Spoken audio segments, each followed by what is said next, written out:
There's something peculiar about feeling like a stranger in your own time, and I'm going to tell you about it now. It's not just about listening to old music or not understanding new music. It's deeper than that.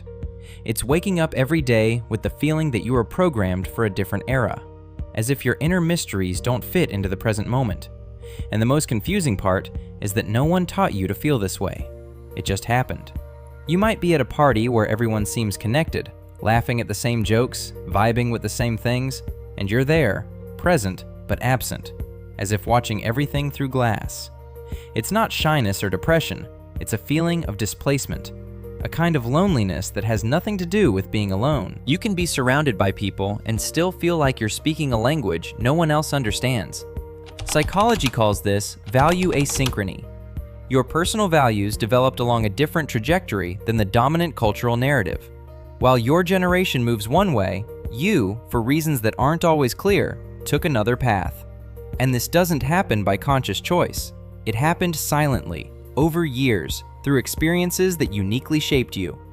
Perhaps you grew up in a home where deep conversations were normal, where silence carried weight, where books mattered more than parties. Or perhaps the opposite. Perhaps you grew up in a chaotic environment and developed a need for lightness that no one around you shares. The point is that your inner consciousness was calibrated differently, and now you look around and realize you're going it alone. What makes this especially difficult is that culture always tells us that belonging is natural, that people of the same age connect naturally, that generations share an identity, and when you don't feel that, you start to wonder what's wrong with you. Why can't you just relax and enjoy the things everyone else enjoys? Why does everything feel forced and boring? Why do you feel too old or too young for it? The truth is that generations aren't entirely rigid. They are social constructs that try to group millions of people into a box with a label. Generation Y, Generation Z, Boomers. As if everyone born within a 15-year period experiences life the same way. But you know it's not like that. You know because you live the proof of it every day. What happens psychologically is that you've developed what we call an internal countercultural identity. It's not about rebellion. Rebellion is active, noisy, purposeful. This is different. It's a silent divergence. You simply resonate with things that aren't trending. You value what isn't being valued. You seek depth in a world that celebrates speed. Or vice versa. You seek lightness in a world that takes everything too seriously. And here's what many don't realize. This feeling doesn't make you special. It doesn't make you superior. It doesn't make you more evolved or more aware. You're just different. And different in this context is just that, a variation, an alternative way of being in the world.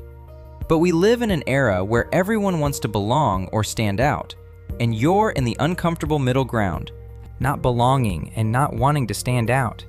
Just wanting this constant weight of displacement to exist. You've probably already adapted. Everyone tends to. You went to the parties, downloaded the apps, listened to the podcasts, watched the shows, genuinely tried to feel what everyone else feels. And maybe for a few moments, it worked. Maybe you even convinced yourself that you were connected. But then, that feeling comes back. That strange emptiness. That awareness that you're playing a role that doesn't suit you. The problem isn't an attempt to belong. The problem is the cost of it. Because every time you try to force a connection that doesn't exist, you move a little further away from who you really are. And that creates a kind of existential fraud. You start to lose yourself in the role you're playing. And the most ironic part is that the people around you probably don't even notice, because everyone is too busy doing the same thing. Everyone is trying to relate in some way. Something happens when you feel displaced from your own generation. You start to romanticize other times. If you're young, maybe you idealize the 70s, 80s, 90s. If you're older, maybe you miss an era you never even lived through. You've built an alternative world in your head where you would finally fit in, where people would understand you, where your preferences would be normal. But that version doesn't exist. It never did. It's a projection, a mental refuge to deal with the discomfort of the present. And here's the complicated part.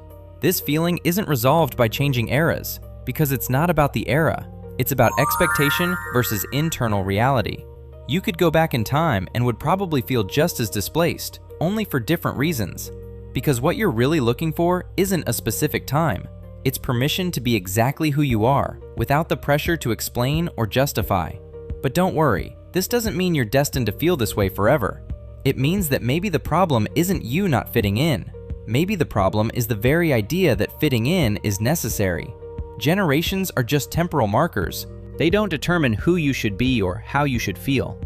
They are collective narratives that some people naturally adhere to and others don't. And that's okay. Both experiences are valid. What's liberating in this understanding is realizing that you're not broken. You don't need fixing. You're not behind or ahead of your time. You're just tuned into a different frequency. And if you look closely, you'll realize there are others vibrating on the same frequency. They're just not as visible because culture doesn't amplify them. Because culture amplifies the majority, the mainstream, what makes noise. But on the margins, in the quiet spaces, there are people like you. People who also feel displaced, and who also don't fully understand why. Who are also trying to figure out how to exist authentically in a world that values conformity. And perhaps that's the only comforting truth in this experience. You're not alone in this loneliness. There's something universally human about feeling displaced. Because deep down, all of us, on some level, are strangers in our own existence. We all try to decipher how to belong to something greater without losing what makes us unique. Some just feel it more intensely. You are one of them. So if you're aware of this, know that you don't need to resolve this feeling. You don't need to force yourself to love what you don't love. You don't need to fake connections you don't feel. You can simply accept that your way of being in the world is different. And being different isn't wrong. It's just a less traveled path. A path where perhaps you'll find less company, but also less turmoil. And in the end, who knows? It's exactly where you're meant to be. Don't leave now. Stick around and watch the next video, which will also make you reflect on our issues and behaviors. I kindly ask you to leave a like and subscribe so we can continue together, exchanging ideas and building our community. Until next time.